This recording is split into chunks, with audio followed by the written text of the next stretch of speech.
আসসালামু আলাইকুম ফ্রেন্ডস। তো আপনারা সবাই কেমন আছেন? আশা করি আপনারা ভালোই আছেন আর দোয়া করি আপনারা ভালো থাকুন। ফ্রেন্ডস, আজ নিয়ে এসেছি আমি চিকেন মোমোস আর তার সাথে স্পেশাল একটা চাটনি। এই চাটনিটা খুবই সুস্বাদু। চিকেন মোমোস বা ভেজ মোমোসের সাথে এটা খেতে কিন্তু খুব দারুণ লাগে। আর এই ধরনের চাটনি বড় বড় রেস্টুরেন্টে বানানো হয়। তো আজকে আমি আপনাদের খুব সহজভাবে এটা বানিয়ে দেখাবো। এটা খেতে খুবই সুস্বাদু হয়েছে, মোমোস আর চাটনি দুটোই। তো ভিডিওটি প্রথম থেকে শেষ পর্যন্ত দেখবেন, তা না হলে অনেক টিপস আর ট্রিক্স মিস করবেন। চলুন শুরু করি। বিসমিল্লাহির রহমানির রহিম। এখানে 200 গ্রাম আমি বোনলেস চিকেন নিয়েছি, মুরগির মাংস হাড় ছাড়া নিয়েছি, যেটাকে আমি কিমা করে নেব। প্রথমে লম্বা লম্বি করে কেটে নিলাম, তারপরে ছোট ছোট করে টুকরো করে কিমা করে নিচ্ছি। মিক্সিতে ব্লেন্ড করবেন না, তাহলে ওটা কি হবে, পেস্ট হয়ে যায় আর সেটা টেস্টটা ভালো আসে না। সেই জন্য এই ধরনের আমি কিমা বানিয়ে নিচ্ছি। কিমা বানানো হয়ে গেছে, বলে ট্রান্সফার করে নিলাম। এবার আমি ফ্রেশ স্প্রিং অনিয়ন মানে পেঁয়াজ পাতা নিয়েছি। এই পেঁয়াজ পাতাটা আমার বাড়ির একদম ফ্রেশ। এটা আমি একটা টবে বসিয়েছি আর অনেকগুলো হয়েছে, সেটা তুলে নিয়ে এসেছি। এর ফ্লেভারটা কিন্তু দারুণ আসে চিকেন মোমোস বা ভেজ মোমোসে ব্যবহার করলে। তো অবশ্যই আপনারা এটা করবেন, যদি না থাকে স্কিপ করতে পারেন, আর যদি থাকে অবশ্যই দেবেন। দুটো মাঝের সাইজের পেঁয়াজ ছোটো ছোটো করে কুচি করে রেখেছিলাম, সেটা দিলাম। 1 টেবিল চামচ রসুন কুচি, 1 টেবিল চামচ আদা কুচি, 2টো কাঁচা লঙ্কা কুচি আর পেঁয়াজ পাতা কুচি দিয়ে দিলাম। আর দেবো ধনে পাতা কুচি 2 টেবিল চামচের মতো। এবার স্বাদ মতো লবণ, 1/4 চামচ লবণ দিলাম, 1 চামচ সোয়া সস আর 1 চামচ ভিনেগার। আর দেব কালো মরিচের গুঁড়ো 1/2 চামচ। ব্যাস, এই মশলা, আর কিছু মশলা লাগবে না। এবার ভালো করে এটাকে মিশিয়ে নিতে হবে, খুব ভালোভাবে চিকেনের সাথে এটাকে মাখাতে হবে। আর ম্যারিনেট করে প্রায় 10 থেকে 15 মিনিট এটা রেখে দিতে হবে। আমার ম্যারিনেট করা হয়ে গেছে, খুব ভালোভাবে মেখে নিয়েছি। এবার ঢাকনা চাপা দিয়ে এক সাইডে আমি সরিয়ে রাখছি। বাকি কাজটা করে নিচ্ছি। একটা বড় প্লেট নিলাম, এতে আমি 240 গ্রাম ময়দা নেব। এই যে কাপটা দেখছেন, এর মাপ হচ্ছে 240 গ্রাম। 240 গ্রাম ময়দা নিলাম, তাতে 1/4 চামচ লবণ ভালো করে মিশিয়ে দিয়ে 1 টেবিল চামচ সাদা তেল আমি দেব, যেটাকে ভালো করে মিশিয়ে নেব। পুরো ময়দার সাথে সাদা তেলটাকে আমি ময়াম দিয়ে দেব। খুব ভালোভাবে এই তেলটাকে মেশাবেন।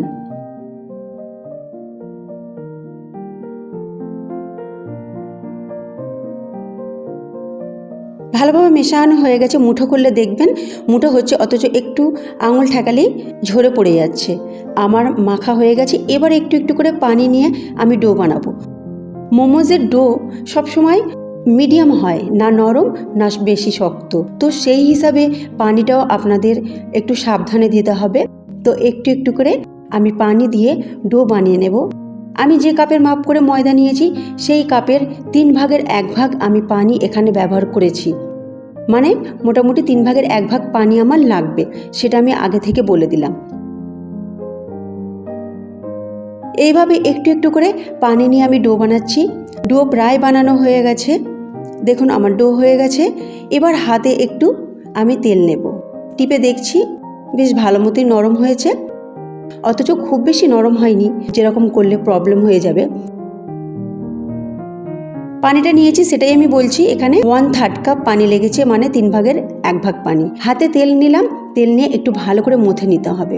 এই কাজটা অবশ্যই করবেন, এটা করলে কি হবে, ময়দাটা মোলায়েম স্মুথ হবে। এবার এটাকে ঢাকনা চাপা দিয়ে রেখে দিতে হবে, যেন কোনো প্রকার হাওয়া না ঢুকতে পারে। তো আমি একটা কাঁচের বড় বাটি নিয়েছি, সেটা দিয়ে চাপা দিয়ে রেখে দিলাম।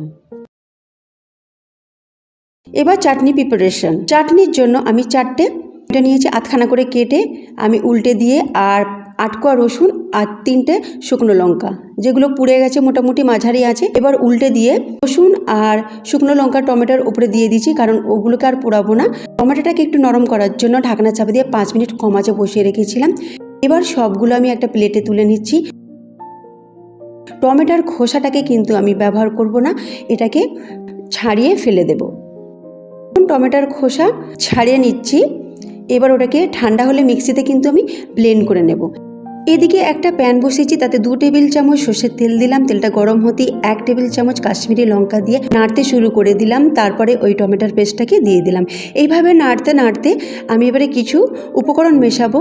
লবণ দেব 1/2 চামচের মতো, ভালো করে মিশিয়ে নিলাম লবণটাকে। এবার কালো মরিচের গুঁড়ো দেব 1/2 চামচ, ভালো করে মেশালাম। সোয়া সস 1 চামচ, ভিনিগার 1 চামচ, ভালো করে মিশিয়ে নিলাম দুটোকে। এবার এখানে আমি একটু চিনি দেব, কারণ চিনি ব্যালেন্সটাকে ঠিক করবে আর এর স্বাদটা কিন্তু দারুণ আসবে। অবশ্যই চিনি দেবেন। আমি 1/2 চামচ দিয়েছি, তারপর আমি টেস্টটা করে দেখেছিলাম কিন্তু আমার আরেকটু চিনি লেগেছে, আরও 1/2 চামচ দিয়েছি। মোট এখানে 1 চামচ চিনি দিলাম। চাটনি একেবারে রেডি। এদিকে আমি ময়দা দেখে নেব। ময়দা একেবারে নরম সফট হয়ে গেছে। রুটির মতো লেচি আমি কেটে নেব। 5টা লেচি হবে আমার। 4টে লেচি ঢাকনা চাপা দিয়ে রেখে দেবো। একটাকে আমি রুটির মতো বেলে নেব, একেবারে পাতলা করে বেলে নেব। প্রথমে হাতে গোল গোল করে নেব, তারপরে ওপর থেকে আমি একটু ময়দা ছড়িয়ে দিয়ে বেলনের সাহায্যে বেলে নেব। একেবারে পাতলা রুটির মতো বেলবেন, যেমন চালের আটার রুটি করা হয় সেই রকম বলছি আমি। আপনারা দেখে নিন আমি কেমন করেছি, দেখতেই পাচ্ছেন। এই রকম পাতলা করবেন। আমার পক্ষে এরকমই সুবিধা হয়। আমি গ্লাস দিয়ে এটাকে কেটে নেব, তাহলে খুব সহজভাবে হয়ে যাবে। এরকম একটা বড় মুখওয়ালা গ্লাস নেবেন, আর তাতে খুব সুবিধা হবে। সব আমার কাটা হয়ে গেছে দেখুন। আরও সবগুলো আমি কেটে রেডি করে নিয়েছি। এবার একটা রুটি নিলাম, তার চারধারে পানি অ্যাপ্লাই করে মাঝখানে পুর দিয়ে ডিজাইন দিয়ে দিচ্ছি। কেমনভাবে ডিজাইন দিচ্ছি একটু আপনারা লক্ষ্য করুন। একটা আঙুল দিয়ে তার উপরে চেপে দিচ্ছি। এবার পুরটাকে ভিতর দিকে ঢুকে দিয়ে দুটো মুখকে আমি জুড়ে দেব। দেখুন কত সহজভাবে হয়ে গেল। আপনারা আপনাদের পছন্দ মতো ডিজাইন দিতে পারেন, যে যেরকম ডিজাইন পারেন। একটা ডিজাইন হয়ে গেছে। সেম ডিজাইন আর একটা আমি করে দেখাচ্ছি। ভালো করে একটু লক্ষ্য করুন আমি কেমন করে করছি। এটাও হয়ে গেছে।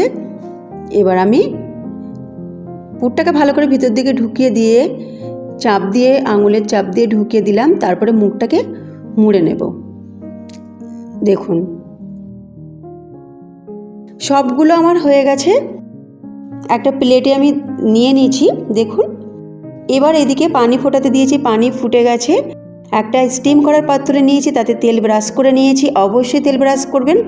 তারপরে মোমোসগুলো সব দিয়ে দিলাম, আর একটু ছাড়া ছাড়া করে দেবেন যেন গায়ে গায়ে লেগে না যায়, তাতে আটকে যাবে, প্রবলেম হবে। 10 থেকে 15 মিনিট আমি সিদ্ধ করব, মাঝারি আঁচে সিদ্ধ হয়ে গেছে। এবার আমি ঠান্ডা হলে প্লেটে তুলে নেব। প্রথমে একটা বড় প্লেটে আমি সবগুলো তুলে নিচ্ছি। দেখুন কত সুন্দর লাগছে, কালারটাও বেশ দারুণ লাগছে। আর চাটনিটা তো অসাধারণ হয়েছে, খেতে খুবই ভালো লেগেছে চাটনির সাথে। আশা করি আপনাদের এই রেসিপিটি ভালো লেগেছে। ভালো লাগলে অবশ্যই লাইক করবেন, তার সাথে সাবস্ক্রাইব করে পাশে থাকা বেল আইকনটি ক্লিক করবেন সবার আগে নতুন রেসিপিটি পাওয়ার জন্য। আর প্রচুর প্রচুর প্রচুর প্রচুর শেয়ার করবেন আপনার ফ্রেন্ডস, আপনার রিলেটিভদের কাছে। এইভাবে আপনারা পরিবেশন করতে পারেন স্প্রিং অনিয়ন ছড়িয়ে দিয়ে, তাতে কিন্তু খুবই আকর্ষণীয় লাগবে আর খেতে কিন্তু খুবই ভালো লাগবে। রেসিপিটি কেমন লাগলো অবশ্যই কমেন্টে জানাবেন। আজকে এই মতো রইলো, আমি আবার ফিরে আসছি নতুন এক রেসিপি নিয়ে। আল্লাহ হাফিজ।